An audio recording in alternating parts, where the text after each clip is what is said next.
Capítulo 30. Moisés les dijo a los jefes de las tribus de Israel: El Señor ha ordenado que cuando un hombre haga un voto al Señor, o bajo juramento haga un compromiso, no deberá faltar a su palabra, sino que cumplirá con todo lo prometido.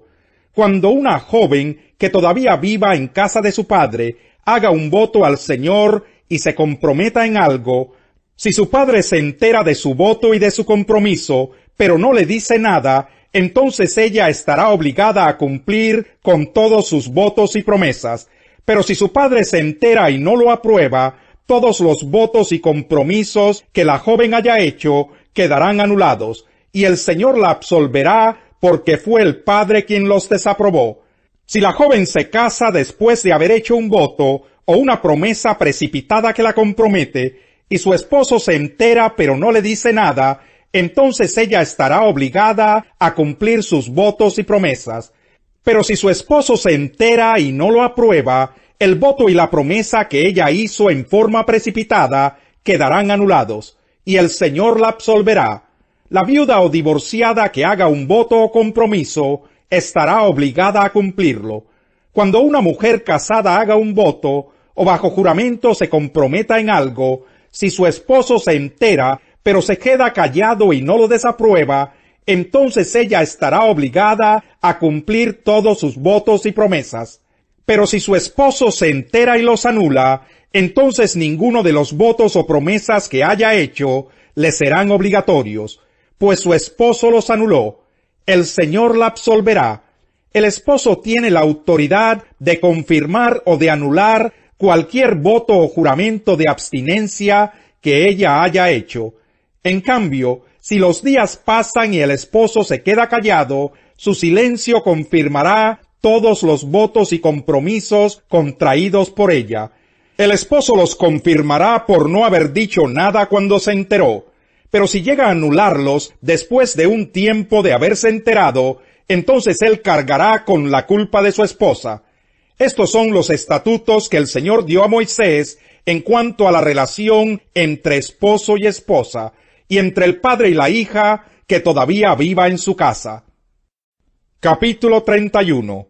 El Señor le dijo a Moisés: Antes de partir de este mundo para reunirte con tus antepasados, a nombre de tu pueblo, tienes que vengarte de los madianitas. Moisés se dirigió al pueblo y le dijo: Preparen algunos de sus hombres para la guerra contra Madián. Vamos a descargar sobre ellos la venganza del Señor. Que cada una de las tribus de Israel envíe 1000 hombres a la guerra. Los escuadrones de Israel proveyeron 1000 hombres por cada tribu, con lo que se reunieron 12,000 hombres armados para la guerra. Moisés envió a la guerra a los 1000 hombres de cada tribu. Con ellos iba Finés, hijo del sacerdote Eleazar, quien tenía a su cargo los utensilios del santuario y las trompetas que darían la señal de ataque. Tal como el Señor se lo había ordenado a Moisés, los israelitas entraron en batalla y mataron a todos los madianitas. Pasaron a espada a Eví, Requen, Sur, Hur y Reba, que eran los 5 reyes de Madián, y también a Balán, hijo de Beor. Capturaron a las mujeres y a los niños de los madianitas, y tomaron como botín de guerra todo su ganado, rebaños y bienes. A todas las ciudades y campamentos donde vivían los madianitas les prendieron fuego, y se apoderaron de gente y de animales. Todos los despojos y el botín se los llevaron a Moisés y al sacerdote Eleazar, y a toda la comunidad israelita. A los prisioneros, el botín y los despojos los llevaron hasta el campamento que estaba en las llanuras de Moab, cerca del Jordán, a la altura de Jericó. Moisés y el sacerdote Eleazar y todos los líderes de la comunidad salieron a recibirlos fuera del campamento. Moisés estaba furioso con los jefes de 1000 y de 100 soldados que regresaban de la batalla. ¿Cómo es que dejaron con vida a las mujeres?, les preguntó. Si fueron ellas las que, aconsejadas por Balán, hicieron que los israelitas traicionaran al Señor en Baal Peor. Por eso murieron tantos del pueblo del Señor. Maten a todos los niños y también a todas las mujeres que hayan tenido relaciones sexuales, pero quédense con todas las muchachas que jamás las hayan tenido. Todos los que hayan matado a alguien o hayan tocado un cadáver deberán quedarse fuera del campamento durante 7 días. Al tercer día y al séptimo se purificarán ustedes y sus prisioneros. También deberán purificar toda la ropa y todo artículo de cuero, de pelo de cabra o de madera. El sacerdote Eleazar les dijo a los soldados que habían ido a la guerra: esto es lo que manda la ley que el Señor le entregó a Moisés: oro, plata, bronce, hierro, estaño, plomo y todo lo que resista el fuego deberá ser pasado por el fuego para purificarse, pero también deberá limpiarse con las aguas de la purificación. Todo lo que no resista el fuego deberá pasar por las aguas de la purificación. Al séptimo día lavarán ustedes sus vestidos y quedarán purificados. Entonces podrán reintegrarse al campamento. El Señor le dijo a Moisés: tú y el sacerdote Eleazar y los jefes de las familias patriarcales harán un recuento de toda la gente y de todos los animales capturados. Dividirán el botín entre los soldados que fueron a la guerra y el resto de la comunidad. A los que fueron a la guerra les exigirás del botín una contribución para el Señor. Tanto de la gente como de los asnos, vacas u ovejas, apartarás uno de cada 500. Los tomarás de la parte que les tocó a los soldados y se los darás al sacerdote Eleazar como contribución al Señor. De la parte que les toca a los israelitas, apartarás de la gente uno de cada 50, lo mismo que de los asnos, vacas, ovejas u otros animales, y se los darás a los levitas, pues ellos son los responsables del cuidado de mi santuario. Moisés y el sacerdote Eleazar hicieron tal como el Señor se lo ordenó a Moisés. Sin tomar en cuenta los despojos que tomaron los soldados, el botín fue de 675,000 ovejas, 72,000 cabezas de ganado, 61,000 asnos y 32,000 mujeres que jamás habían tenido relaciones sexuales. A los que fueron a la guerra les tocó lo siguiente: 337,500 ovejas, de las cuales se entregaron 675 como contribución al Señor, 36,000 vacas, de las cuales se entregaron 72 como contribución al Señor, 30,500 asnos, de los cuales se entregaron 61 como contribución al Señor, 16,000 mujeres, de las cuales se entregaron 32 como contribución al Señor. La parte que le correspondía al Señor se la entregó Moisés al sacerdote Eleazar, tal como el Señor se lo había ordenado. Del botín que trajeron los soldados, Moisés tomó la mitad que les correspondía a los israelitas, de modo que a la comunidad le tocaron 337,500 ovejas, 36,000 vacas, 30,500 asnos y 16,000 mujeres.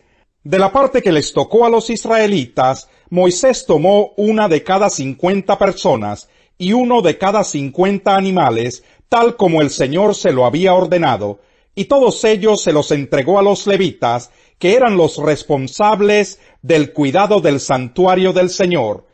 Entonces los oficiales que estaban a cargo de la tropa, es decir, los jefes de 1,000 y de 100 soldados, se acercaron a Moisés y le dijeron: tus siervos han pasado revista, y no falta ninguno de los soldados que estaban bajo nuestras órdenes. Por eso hemos traído, como ofrenda al Señor, los artículos de oro que cada uno de nosotros encontró: brazaletes, cadenas, sortijas, pendientes y collares. Todo esto lo traemos para hacer propiciación por nosotros ante el Señor. Moisés y el sacerdote Eleazar recibieron todos los artículos de oro, todo el oro que los jefes de 1,000 y de 100 soldados presentaron como contribución al Señor pesó 190 kilos. Cada soldado había tomado botín para sí mismo. Moisés y el sacerdote Eleazar recibieron el oro de manos de los jefes y lo llevaron a la tienda de reunión para que el Señor tuviera presentes a los israelitas. Capítulo 4. Jesús, lleno del Espíritu Santo, volvió del Jordán y fue llevado por el Espíritu al desierto. Allí estuvo 40 días y fue tentado por el diablo. No comió nada durante esos días, pasados los cuales tuvo hambre. Si eres el Hijo de Dios, le propuso el diablo, dile a esta piedra que se convierta en pan. Jesús le respondió, escrito está, no sólo de pan vive el hombre. Entonces el diablo lo llevó a un lugar alto y le mostró en un instante todos los reinos del mundo. Sobre estos reinos y todo su esplendor le dijo, te daré la autoridad, porque a mí me ha sido entregada, y puedo dársela a quien yo quiera. Así que, si me adoras, todo será tuyo. Jesús le contestó, escrito está, adora al Señor tu Dios, y sírvele solamente a Él. El diablo lo llevó luego a Jerusalén, e hizo que se pusiera de pie en la parte más alta del templo, y le dijo, si eres el Hijo de Dios, tírate de aquí, pues escrito está, ordenará que sus ángeles te cuiden, te sostendrán en sus manos, para que no tropieces con piedra alguna.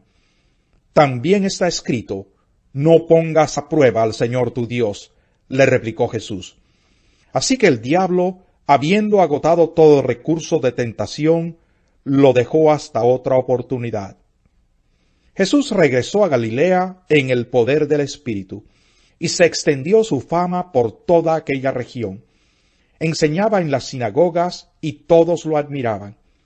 Fue a Nazaret donde se había criado, y un sábado entró en la sinagoga como era su costumbre. Se levantó para hacer la lectura y le entregaron el libro del profeta Isaías. Al desenrollarlo, encontró el lugar donde está escrito, el Espíritu del Señor está sobre mí, por cuanto me ha ungido para anunciar buenas nuevas a los pobres. Me ha enviado a proclamar libertad a los cautivos y dar vista a los ciegos, a poner en libertad a los oprimidos, a pregonar el año del favor del Señor. Luego enrolló el libro, se lo devolvió al ayudante y se sentó. Todos los que estaban en la sinagoga lo miraban detenidamente, y él comenzó a hablarles.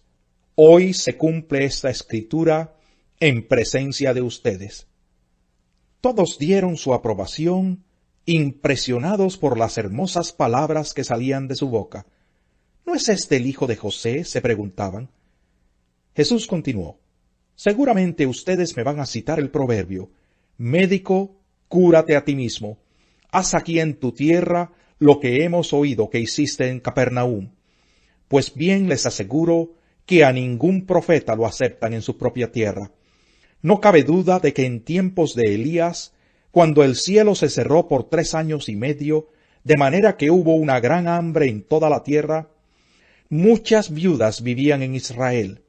Sin embargo, Elías no fue enviado a ninguna de ellas, sino a una viuda de Sarepta, en los alrededores de Sidón. Asimismo había en Israel muchos enfermos de lepra en tiempos del profeta Eliseo, pero ninguno de ellos fue sanado, sino Naamán el sirio. Al oír esto, todos los que estaban en la sinagoga se enfurecieron, se levantaron, lo expulsaron del pueblo y lo llevaron hasta la cumbre de la colina sobre la que estaba construido el pueblo para tirarlo por el precipicio. Pero él pasó por en medio de ellos y se fue. Salmo 63. Oh Dios, tú eres mi Dios. Yo te busco intensamente. Mi alma tiene sed de ti. Todo mi ser te anhela, cual tierra seca, extenuada y sedienta. Te he visto en el santuario y he contemplado tu poder y tu gloria. Tu amor es mejor que la vida, por eso mis labios te alabarán. Te bendeciré mientras viva, y alzando mis manos te invocaré. Mi alma quedará satisfecha, como de un suculento banquete, y con labios jubilosos te alabará mi boca. En mi lecho me acuerdo de ti, pienso en ti toda la noche. A la sombra de tus alas cantaré, porque tú eres mi ayuda. Mi alma se aferra a ti, tu mano derecha me sostiene. Los que buscan mi muerte serán destruidos, bajarán a las profundidades de la tierra, serán entregados a la espada y acabarán devorados por los chacales. El rey se regocijará en Dios, todos los que invocan a Dios lo alabarán, pero los mentirosos serán silenciados. El Señor aborrece a los de corazón perverso, pero se complace en los que viven con rectitud. Una cosa es segura, los malvados no quedarán impunes, pero los justos saldrán bien librados.